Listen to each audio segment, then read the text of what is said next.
So good afternoon. Where the arrows are, and I'll help you. Oh, okay. That works. I don't know if I need my glasses or not need my glasses. I know I'm glad I didn't have to say good morning. I can say good afternoon, and I appreciate you guys being here. We certainly always enjoy the opportunity to get out in front of the business folks so that we can actually see the work of our websites at work. We can meet with the people, collaborate with you to just do a lot better websites and web applications. We're going to break our presentation this afternoon into three pieces. So I'm going to talk just generally about mobile, kind of create maybe a baseline for our discussion this afternoon, so we're all kind of speaking the same terminology. And then Janet is going to take us through just some examples of the websites and applications that we've built within the state. And then Anthony is going to inspire us, and hopefully our group, towards some best practices. So some things that we can work towards, as a group, just to, do some better things with mobile going forward. So as we were looking at the presentation, thought it'd be fun to start with just some mobile statistics. Certainly some things that really kind of underscore that, this is an area that it really makes sense for us to pay attention to. With the use of the mobile web, we really thought this one was a key one, and that is that mobile use of the web will surpass desktop use of the web by 2015. That 91% of adults in the United States have a cell phone. I'm sure everyone here probably has a cell phone, probably a smartphone. That 34% of users in the United States access the web only through their smartphone. And this was one that really was a realization to us in 2012. We were working with MEMA. You may recall the derecho, Hurricane Sandy that year. And we realized that even the broadcast media were directing people, because of the number of power outages, to their website. And so this was one that really kind of made us kind of stand up and think, okay, what would people see if they had to rely, completely on our website from their cell phone? Another, statistic that in the first quarter of 2013, for the first time, tablets exceeded traditional desktop devices. Even within the IT world, we're trying to manage with respect to how we deal with those types of devices. But certainly the things that we create, we recognize that it's a much easier mobile, tool to carry around.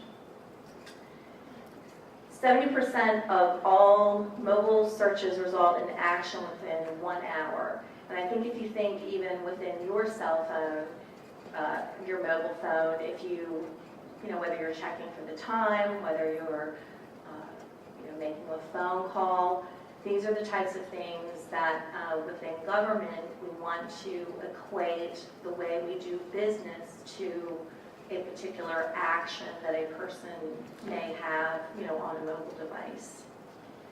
And then lastly, some relevant statistics for us. On Maryland.gov, we're seeing 20% of the users on Maryland.gov coming through on some type of mobile device. 5% of those we know are tablet users. And then on DNR, 40% of users are on DNR are actually mobile users. And so DNR actually just launched their app, and I think we're probably going to show that today. So some buzzwords that we're going to use today a little bit. Maybe some of you have heard these, but if not, there's a term out there called responsive web design. It's often referred to as RWD. In that type of design, there's formatting, so it's really a design and a code method that is going to automatically provide the most optimal viewing of the design and content across all the devices. So, if you were to go to Maryland.gov, certainly there are a lot of commercial sites out there that if you navigate to them on your PC, or you pick up, your smartphone, you pick up your tablet, the idea would be that it's going to automatically scale to those devices. So there's not a need for creating a mobile-friendly site, a separate template, anything. It's just going to automatically do that. The other one we're going to talk about today is native mobile app. And certainly that's an application that's developed for a particular platform or device, an Android, iPhone, something like that. So, I can, yeah. Right here. Oh, it's a little weird, like my hand doesn't work. Sorry about that. So that gets us kind of to the question, responsive or, responsive mobile or native mobile and how to choose. And it's a little bit, even that terminology, difficult, right? Because most of the time you're talking, particularly to your IT people, which can maybe be talking, to like an auto mechanic or something, it's kind of difficult to know what to ask for. You just say, I want a mobile, something or other. And then they look at you, like you have two heads. And we try not to do that in our IT group. But I think knowing, these terms and understanding them and knowing what they mean may certainly help. So we're going to kind of go through each one a little bit. So the first one, the responsive mobile approach. And that is, we talked about, again, it's going to automatically scale to whatever your device is. Because of that, because the formatting is, within the site, it's been designed that way, it uses the same code base and content for all the devices. So whereas you may be within a responsive site, you want to create a mobile version of that, a native piece, you may have to decide what specific pieces that you're going to take over there. You may have to create different content and that type of thing. This just allows you to apply the same design to everything across the board. As a result, because it is the same code base and content, it's quicker to develop. As a result of it being quicker to develop, it's generally less costly to develop because the more time it takes to do something, the more costly it is. A big one that folks often forget about is that, because it's web-based, the content and design updates are much simpler. So, we'll see when we talk about a native mobile app, there's versioning that's involved, and certainly there's, other things that just don't, make it real easy to make updates, which, unless you know what you're really doing, can be pretty difficult. Because it's a website, there's search engine optimization. So the site can actually be crawled. I think probably most folks in this room, you're focused on making sure that you're driving folks to your website and they can get to it. So within these other apps, you have to use other methods for getting people to use these. And then the last one, that we wanted to make sure we underscore here is that we think responsive design is the best practice for your website and online services. So that's certainly the direction that we're taking with our state government sites. Last March, so March of 2013, we launched Maryland.gov as a responsive website. And what we're doing moving forward is that we have the agencies, that we have responsive design for our agency websites that they're moving towards. And the one thing I like to kind of draw out, in these designs that I think is key, and where we're kind of starting with responsive design for our agency sites, is that in just thinking about the horizontal navigation of the sites, that automatically lends itself to a better streamlined structure on a mobile site, because that automatically transfers to the menu icon. It's not real easy to see up there, but on the right side of the screen, you can see that is the piece, and understanding just from an organization of your site, it's a real simple way to kind of compress the information, because one of the things that we hear time and time again from folks that are creating a website or managing their agency website is everyone wants everything on the home page. And so you really can create more of a dynamic or dimension, I guess is the word I'm looking for the site, if you can think about that structure, and then you apply that through responsive design, to the site.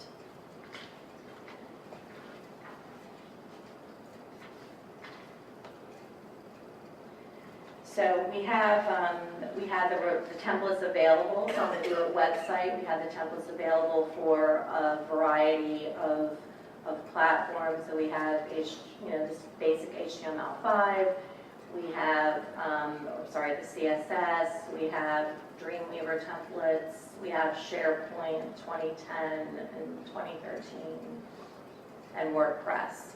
So we've made those available. Again, it's not a cookie cutter where we're trying to say everyone's site needs to look exactly the same, but there are standards that really help underscore just functional things for citizens, for dealing with accessibility and those types of things that we think are very important. And I'm not going to take the time now to go through these. These are some of the sites right now that we have that are using the responsive design. Certainly we'll make these slides available and you guys can look at them when you have time. So on the native side of things, if you decide, okay, I don't want to, I have a responsive website, maybe there's a specific business reason that you have a particular business process and an audience that you really think would benefit through a mobile device. And I think when Janet talks about the DNR access and the NEMA mobile app, she'll probably understand that a little bit more. But when you're thinking about native mobile app, you'll want to ask yourself, okay, first of all, are there any native functions, so any device-specific functions that you may want to rely on, to use? So that's probably like the biggest thing that when you're thinking about a native mobile app. Is there a camera function that you want to be able to use? Is there some type of GPS piece, scanning, push notifications, some user-specific thing that would make it, useful to have versus the website? There is also the content and functionality that is available without the internet. So Jana will probably talk about, if you're in the woods hunting, that you may not have internet access, but you may want to, perform some functionality that's available for that mobile app, and then, using store and forward functions, when you get connected, that would work best. Statistics show that it's best for regular repeat users with high volume use. Again, that personalization aspect, very user specific, where responsive design is more universal. Native mobile approach is really much more user specific. There's also the piece, particularly for e-commerce, it streamlines the delivery of information or transactions through process payments. So if you use your phone for a lot of micro purchasing, sometimes the native mobile apps are much easier for those types of integrations. On the other side of it, so it requires separate code-based programming languages for whatever apps you're developing for the various devices. So those are separate things. If you're developing something for the iPhone, you have to develop something separately for the Android, Microsoft, any of those other devices. And then another thing to consider is that it requires App Store approval, and that could take anywhere from a week to a month. I think it's been taking about 2 weeks to go through those stores. And that's it. And Jan's going to give us some demos. So now that Teri has laid out the difference between responsive mobile applications and native mobile applications, I thought I would just talk to you a bit about what is Maryland doing in this arena, because it's not just the commercial sites. State government in Maryland is moving forward, developing responsive websites and applications, and also developing native mobile applications. I work for a company called MIC. We are an e-government firm, as Casey laid out in the beginning. We have been around since 1992, and we have state contracts with about 30 states currently, where we provide development services for e-government products and services. So we've mainly developed I think the catalog is upwards of 8,000 online services now for several states that I've mentioned. We started with Maryland a couple of years ago. I think it was in 2011 we actually signed the contract, so we got started early 2012. We do provide responsive website application design, so the Maryland.gov portal, we worked very closely with DoIT to provide those development services. In addition to, we have about 3 native mobile applications that we've developed for the state for various agencies that I'll take you through in just a moment. The other services we provide under this contract with DoIT, it is a master contract. So there's a work order process. All of that information is on DoIT's website. If you want more information about the contract and the use of the work order process to engage NIC in your development efforts, we can speak after the session. We'll be happy to answer any questions you may have, and you may also visit DoIT's website for that. Teri is our contract manager, so she'll help work through any questions that you may have about the contract. Additional services, when we develop these services for you, we also host them. We provide the security around them. We also provide payment processing for many of the services that we do develop that need payment processing functions. NIC as a company is PCI certified to accept credit cards, processed over $200 million last year in government payments. So we know what we're doing. We've been doing it for several years, and now we're here to implement these services for Maryland. We also do marketing and outreach services. One of the unique pieces of this contract is that as we develop these services, it's at no cost to state government agencies. How do we do that? It's through convenience or transaction fees that are on services that have revenue on them already. So much like you may pay an additional fee to purchase movie tickets online, it's the same process for providing the government service online. Oftentimes, statistically, and over 20 years plus, people are willing to pay that additional nominal fee to do something online to save time for the efficiencies.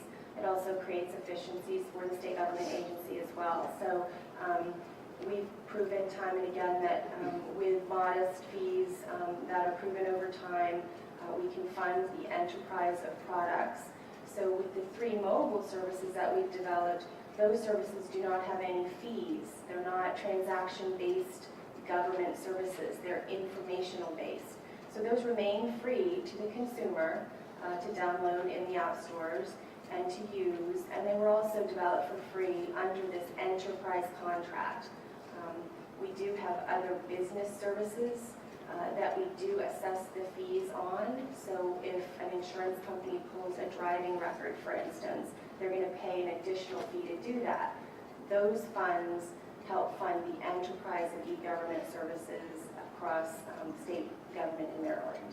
So it's a very, not unique anymore. We still say unique because people don't know how it works. It's too good to be true, but it's proven over 20 years. So. What I'd like to talk to you about is what we've developed. So in Maryland, we've developed the Central Business Licensing and Registration Payment Service. That went live early January 2013. It is completely responsive. So business users who want to incorporate, establish their business in the state of Maryland can do so online now. It actually is cross-agency functional, meaning the Comptroller's Office and the State Department of Assessments and Taxation are participating in this. So as a business entrepreneur, you can come online, establish your business, do the paperwork that you need to do with SDAT and the Comptroller all in one stop, a one-stop service. What's great about this application, if you go visit the Maryland.gov website and search Central Business Licensing, you'll be able to pull it right up and see it. It works on any device. So an entrepreneur could be on their tablet, their desktop, laptop, or even a smartphone and establish a brand new business in about 20 minutes. And we have had the mobile usage on that application as well, so we've been able to track that. And this shows you the 3 examples of what Responsive does. Responsive will take an application which looks like the desktop. The middle panel is your tablet view. So if they're on a tablet, you see how it takes the same information, but it scales it to their view. And then the right panel is a smartphone view. And so you can, with responsive, as Teri was saying, it's all the same code view, but you have a mobile app now. So when you're on the smartphone or the tablet, you are looking at a mobile application, but it's not a native one that you download in an app store. It's accessible to anyone on any device, so it's not just available on the Android or the Apple devices. It's available across all platforms now that are smartphone enabled.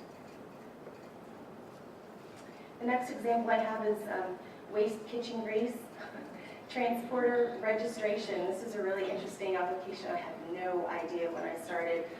Agriculture said, we have this need, it's a legislative mandate. There's kitchen grease, used kitchen grease that is being stolen from restaurants around the state, and it's being legislated, so it's a hazard. It can create fires if it's being stolen and misused and handled improperly. So we need to have a registration, an online registration for transporters of the waste kitchen grease to register, be legit, and also serve an enforcement purpose for state police where they can actually check credentials of transport companies to make sure they're legit companies transporting the hazardous materials. So this was another example of an online service for government that we created. It's an application, it's responsive, so it works on any device, and that registration can be done on a smartphone.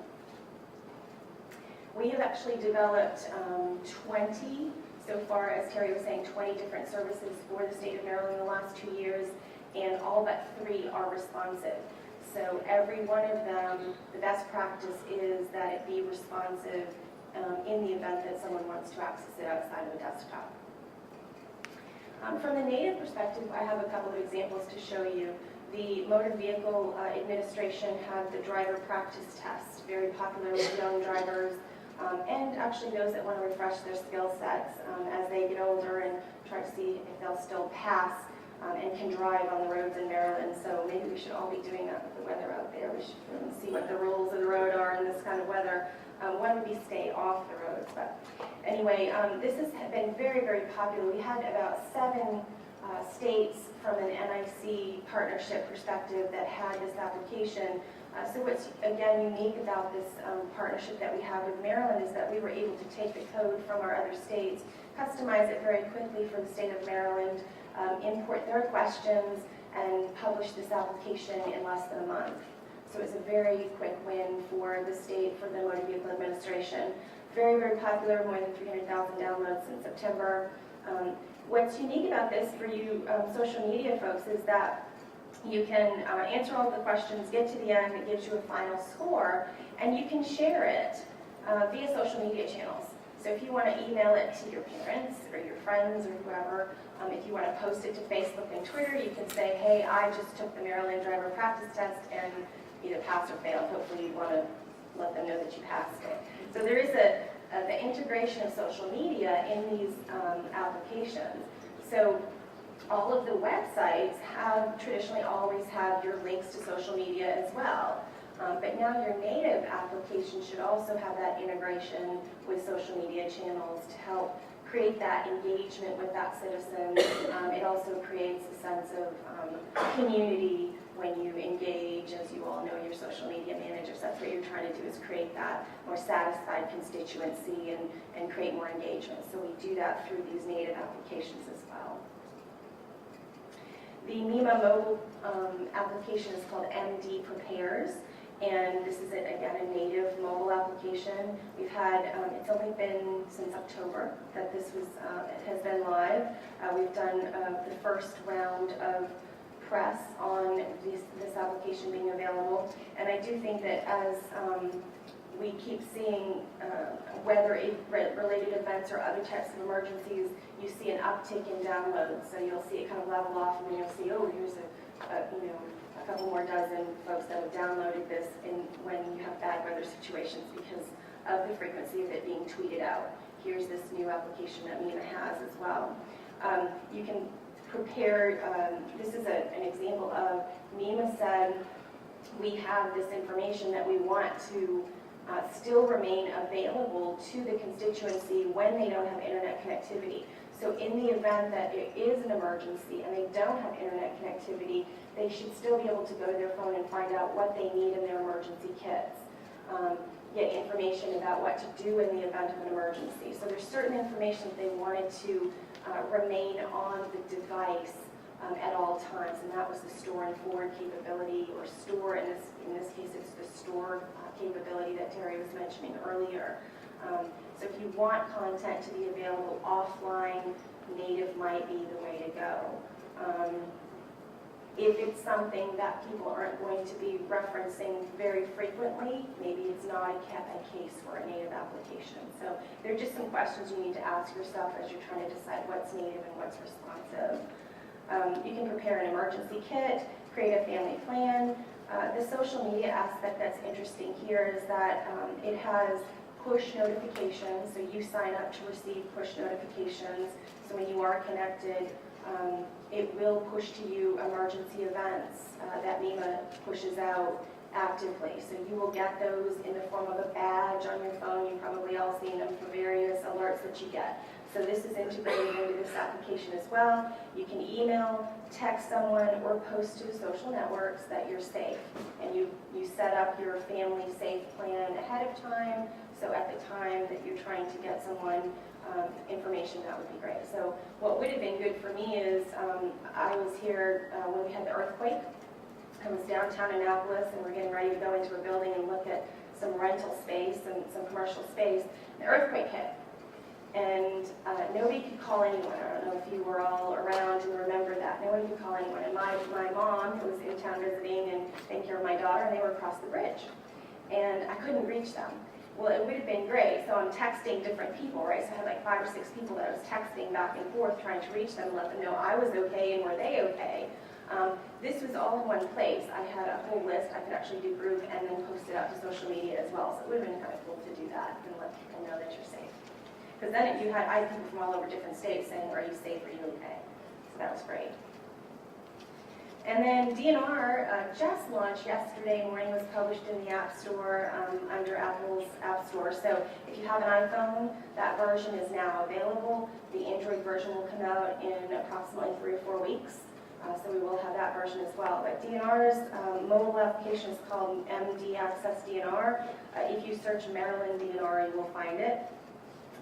It has news events that show up on the front page. So as DNR posts news events that are relevant that they want you to know about, you'll get that on the news tab. They'll also post alerts so that they'll push through any alerts. So what's great about that is the state park closes or there's flooding in an area, they can push that to the front of that application for you, and you get a little notification that shows up on the corner of your application icon.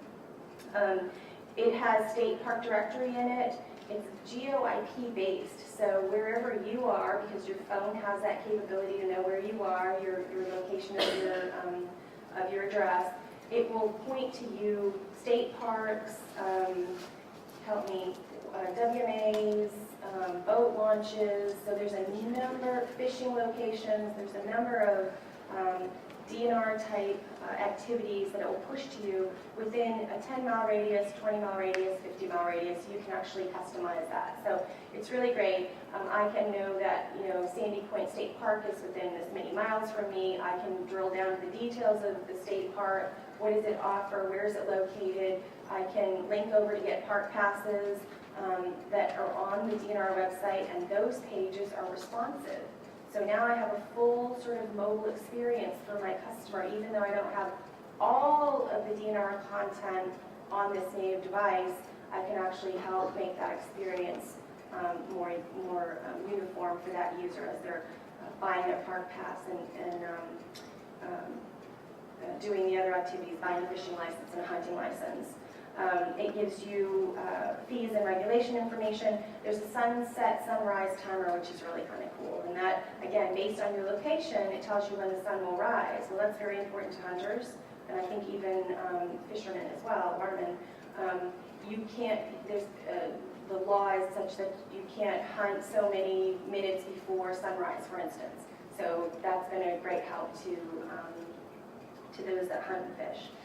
The unique social media piece here that's really the big draw is that when you are hunting and you do harvest an animal, when you get that 10-point buck out there in the woods and you want to let everyone know that you've done that, you can actually take a picture of it. You can also check that or report that harvest to DNR from your mobile device. So in three steps, there's like 3 screens, you actually can take a picture, you enter in some information about that animal, and you hit submit, and it will submit that information over to DNR electronically, so you reported your harvest. You don't need to go to a check station, you don't need to go online and do it. It's all done through your mobile application now. In addition to that, you can hit another button that says share via the trophy case.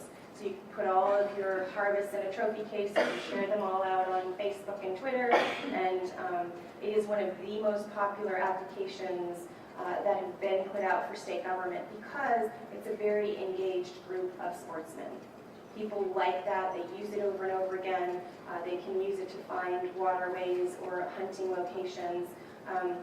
The state of Arkansas had this application first, and they put it up and had, now it's up to 60% of all of their harvest reporting is done through the mobile application.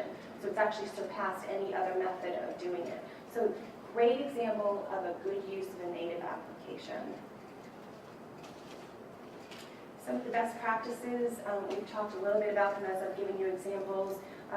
Optimize the content for mobile first. What is it that you want? What's the specific need that you're trying, that citizen is trying to do, or that business is trying to do in this native mobile application that you're trying to create for them?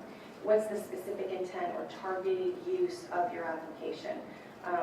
Apply the statewide web standards, because that's very important. Everything needs to be uniform throughout their use of any government website. It helps that user feel familiar. They are more trusting of government websites that look the same and function the same across the board. Branding is important. We've established a few best practices for branding. MD, practice driving test, MD prepares, MD DNR. You have limited space under the icon, as you all know. You have 11 characters, so we've established some basic standards here. And we want to make sure that it's official. There's lots of apps out there. They're not official. They're not sanctioned by government. We don't know what they're doing. So it's really important that you follow some of these basic standards when you're creating your native application, whether it's NIC or any other vendor developing these services for you. Do It will help you if you have questions about how to do that. And then keep the icon simple. You want people to be able to look at it. You know, my Walgreens app is a big W. I know it. I just hit the button. I don't have to read every little thing underneath it. So it's really important to follow those standards and best practices. And that was an example of what we have. Anthony is going to switch gears a little bit and talk to you about some RSS. One of the disadvantages of going fast in a presentation is generally everything we're going to talk about has already been covered. But it's good to hear what I heard all day today. I mean, all the speakers, they hit on some very important points throughout the day. You know, it's true. Things that you all have to do, there's a lot of work to do here. There's a lot of pieces that come into play here. The bottom line is all these things eventually come back to your websites. That is the hub for all of your communications. You know, your Facebook, your Twitter, I'm going to talk about RSS in a minute here. Everything you do, they're all just little teasers. You want to get people engaged at that level and bring them back to your websites to tell the whole story. So it's really important that you take a lot of time and effort and make sure your website is a quality product. Jim from Facebook spoke about it a lot. Photographs, good imagery. Woman from Washington, you know, make sure you are engaging, make sure you have a good story, make sure you use good videos, make sure you make it fun. You have to get these people to visit your sites. And once you get them there, then you can tell your stories. These social media outlets you're going to take advantage of are great tools, but you do need to bring them to something that is worthwhile, worth their time, worth their effort to go there, and that's really important. And one of the ways to help you with that is by promoting your content. And RSS is one of the things we've been really trying to focus on as far as aggregating information from state and other government agencies. We really do want to help you all tell your story from the Maryland.gov level and from other levels as well. If you can syndicate your content, then it's easier to share the information. It's easier for you to organize your information, and it's easier for customers to get your information. So I know you all have different situations in place. You have different content management systems, you have different staffing issues, but content promotion using RSS is not difficult. Most content management systems out there have it built in. Does anybody here use RSS currently with their websites? One person, 2, 3, okay, a few. One thing I want to leave you with today is this. We talked about all this stuff today, but one thing we do want to do with you is assist you with these types of things. If you don't have the ability to do this type of stuff, reach out to Lori. She can find people to assist you with getting these things built up. It doesn't matter if it's your Facebook or your Twitter or your RSS or your responsive design. All the things that we talked about here today, if you're not familiar with them and you don't know how to do them, we can help you, because it's going to make everybody's life easier if we can do all these things correctly and do them well. It'll make us all look better, and it'll help the citizens in general. So bottom line, I want you to walk away with knowing that if you don't know how to do any of this or you're confused about certain things that happened today, reach out to us and we can assist you with this. The RSS piece is really important, and I'm going to focus more or less on your press releases at this point. All your news that you send out, if you can get them into a situation where they can be fed out by an RSS feed, you can basically, when you update information, you don't have to alert certain people that you've updated your news. They will be alerted on their own. When new things are posted, if they subscribe to your feed, they're notified automatically that new information is out there. You can use that information for your social media efforts. You can use them on Twitter, you can use them on your websites, and we can take that information at a Maryland.gov level, and we can put it all into one place so people can find everything they need from everyone all in a location. You can do it from a county level, you can do it at the state level, the federal government does it already at a federal level. So it's really important that you try to get those things all together in one place so we can all share the information. It's very important. I said websites, the hub of your social media efforts. The photo thing is really important. And one thing that everybody always says to me when I mention photos is, and I heard it a couple times today, we don't have photos, we don't have good video, we don't have resources. And so we are trying to create those resources for you. And we have a State Maryland Flickr account currently. And as of now, we don't know that many. We have over 1,000 photos up right now that you all can use for your efforts. Yeah. Well, I just took a bunch of pictures from that site, and they're on my Yes. Flickr. Wonderful. I want to use them to cover my annual report. Yes. And I can use them because they're Maryland products. That's correct. I'm so happy. Well, now, there's one little caveat. One thing I would ask you to do is we do have a lot of photographers who do give us photographs for free. And there's metadata in here that has the photographer's names in here, but if you're going to use photographs from the Maryland Photo Bank, if you just reach out to me and just tell me which ones you're using, I can double check with them, make sure that you give them the right credit. You don't need to pay for them. Most of these are high resolution photographs that you can use in print as well. They're not just for web. So we have a ton of photos. They're tagged, so you can go in here and you can type in winter, for example. Oh, I did everybody's photo stream. Well, one thing about this, you got to search our photo stream, which is important, not just everybody's.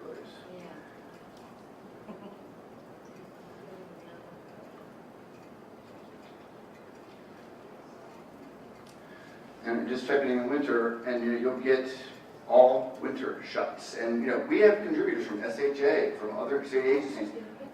Yeah. I mean, and so we're trying our best to make them easy to find, easy to navigate. But again, these are all free for you to use. And so we have the resources photo-wise to help you. If you don't see stuff up on here, reach out to a lawyer or I. We can maybe try to find them someplace else. There's other things. We don't post everything up here. Like, for example, if you want a picture of a stop sign, I don't have it up on the photo. Like, these are really kind of pretty pictures of Maryland. We have utilitarian pictures that we can give to you as well.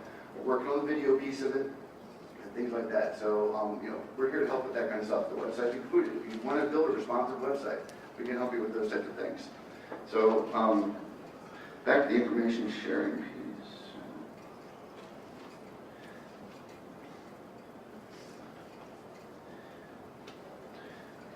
And like I said, the bottom line is with this, everybody is doing things different ways. So if you're having issues, you haven't been able to set this up, you haven't been able to get this to work, I would recommend that you reach out to me personally and let me know what you're dealing with situation-wise. What software you're using, what kind of staff you have, what challenges you have, and we can overcome them on a case-by-case basis. I can't give you a blanket, this one-size-fits-all solution will work for everyone. But I can guarantee you that if you have a website and it's out in the public domain, we can figure out a way to get this working for you. So it's important for everybody that we can do this and share the information and get it all in the same place so we can all make everything look better. That's really all I have about this. Do you have any questions? Yes, Tracy. Yeah, I'm crazy. How do you get to the site without going to Twitter.com, state of Maryland? How do you what? How do you get to the Flickr How site? does the state of Maryland Flickr photos from Maryland.gov? You have to go to the address and you go to flickr.com/state-maryland. Because we were looking for some pictures and we clicked on the Flickr icon on Maryland.gov and that sent us to the governor. Yes, well, okay, let me just say this. On all the state websites, part of the branding we have is social media branding. And what we've done is, if you go to a state website, let's just use DNR as an example.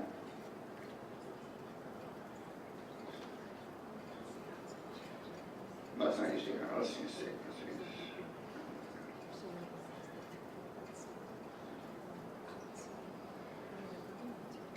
As part of the branding, we have all the new branding initiative. We have the social media information in the top right-hand side of all the screens. And one of the things about the branding is consistent placement of information. All the new branded websites have things in similar places. The navigation's in the same place, the social media's information in the same place, the return to Maryland.gov is all in the same place, and it's all consistent. So when you go from site to site, you know you're dealing with the Maryland website. The social media information we have up here is specific to the governor's office because it is a photo gallery of things that are happening in the state of Maryland. We happen to follow the governor with the State Maryland account. The State Maryland Flickr account is not a resource for citizens to use to put take our photos and use them for their personal use or for commercial purposes. The State Maryland Flickr account is for you all, for you to use for your state resources only. So it is not a catch-all for everybody. You can't go and use these for your personal magazines, your personal websites, things like that. This is for your work-related stuff. So we don't publish that URL. That's a very good question. So you would have to type it in, or we could send you the link. I'll have Lori put it in the follow-up email. But that is just for you all to use for state resources only. Thank you. Good point. Now, once you do get this set up, I do encourage you, please set up your own site Flickr accounts. People love looking at pictures. I mean, it's a draw. If you do come in and take a look at what's going on at your agency, please do that. It's another great social media avenue for you to take advantage of. And it's a great Flickr. Well, right now, it gives you a terabyte of free space to store your photos and make them searchable. You guys have the best Flickr site. I love it. And when you get it all, do you have a photographer working on staff? Yeah. Yeah. They have good stuff, too. Well, also, come on, they have helicopters and stuff, too. Exactly. So if you have to look at their site, their Flickr account's fantastic. It's great to look through. But again, it's a great resource. I mean, I needed a picture of M&T Bank Stadium. I don't have the helicopter. You guys have overheads from Veterans Day, and flyovers, and it was great. And, I mean, those are great resources that we can take advantage of. And so, if we all did that, it would make everybody's job a whole lot easier. So, thank you. Great. I'll send you the other way. Please do. And honestly, somebody mentioned the phones earlier. Your iPhone cameras, they're fabulous cameras. They take high-resolution photographs. They take HD quality videos. I mean, when you're taking videos, just keep them still. Don't run around with them. Honestly, stick them on the podium, set them down, and turn the power button on. They take great video, and they also have editing capabilities on the camera. I mean, it's frame-by-frame editing. You can add titles. You can add stuff at the end. I mean, They can get a tripod. I have tripod. You can get a for mine, tripod. So, Yeah, they're $20. That's right up and use my tripod. I have a little microphone when I record stuff. Yeah, some of the pictures I put on the State Maryland account I've taken with my phone. I mean, so you have a lot of resources, you just don't realize it. And and like I said, you have that Flickr account if you have your Flickr account for your agency, a terabyte of space for free. Dump anything up there that you could possibly use. I mentioned the stop sign. People need pictures of stop signs.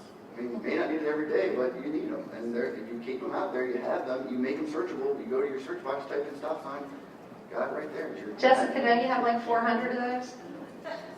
Yeah, I know, right? SHA, they have that. I know, it's great. I mean, I love the control room pictures. I mean, they're fabulous. When we need them, they're great. And I don't have to go looking for them. What is it, the double fly plow? It's a great plow. Yeah, double wing plow. Yeah. So, Well, I'll be available after the meeting for a while if you guys have any specific questions. Do you have any generic questions that I could tackle right now? Anything else for Terry or Janet? I'll turn it over to So, Lori. okay, but the one thing I want to bring up with these guys is what Jordan from Facebook said. And he was talking about optimizing the back end for better social visual content. So basically what he was saying is that when you post linking a URL, if the images, if the website, the back end of the website is designed properly, the image will come up in a post size picture. Tracy was saying that when she posts using the URLs on the newsfeed on DNR, it comes up with a little picture and then a, sort of a description of the URL to the right. It's not as visually engaging. So Anthony understands, I think what needs to be done. I think those images are 403 by 403. The image size you want to use for that is it's 403 by 403, Yeah. but if you can't get them, making them bigger is not a problem. Yeah. Making them too small is a problem. What happens is if you have a picture and it's 220 by 220 and you post it up, it'll stretch it to 403 by 403. It'll make it look bad. Yeah. If you have an 800 by 800 picture, that's fine. It'll shrink it for the Facebook and the social media post. When you click on the detail, it will bring up the bigger version. It'll look very nice. Actually, on the post, what I think it does is only show a percentage of the picture. That's true. So really, if you want to optimize it for a post, you want it exactly at 403 by 403. Yeah, but you definitely don't want to make it smaller. You want to Yeah. make it at least that big, but a larger size isn't bad. It does crop the bottom. Yeah. You miss a head. Sometimes it doesn't crop well. Usually cuts the bottom off. Yeah. Not they just, Well, you usually never know. their heads. Yeah, unless they're. Yeah. So you guys, we want to make these things useful to you. So if you could shoot us an email and let us know how you want these workshops to work, what more we could do to better help you, to provide information that is useful to you. Probably one suggestion would be not to do it in January during a session in a ice storm. So yeah, we already got that one. You don't need to send that to us. We get it. Yeah, unless the National Guard can get us in, that would be good. So let us know how we can make them useful for you. Does anybody have any general questions for sort of state use of social media that we can answer for you at this point? Good.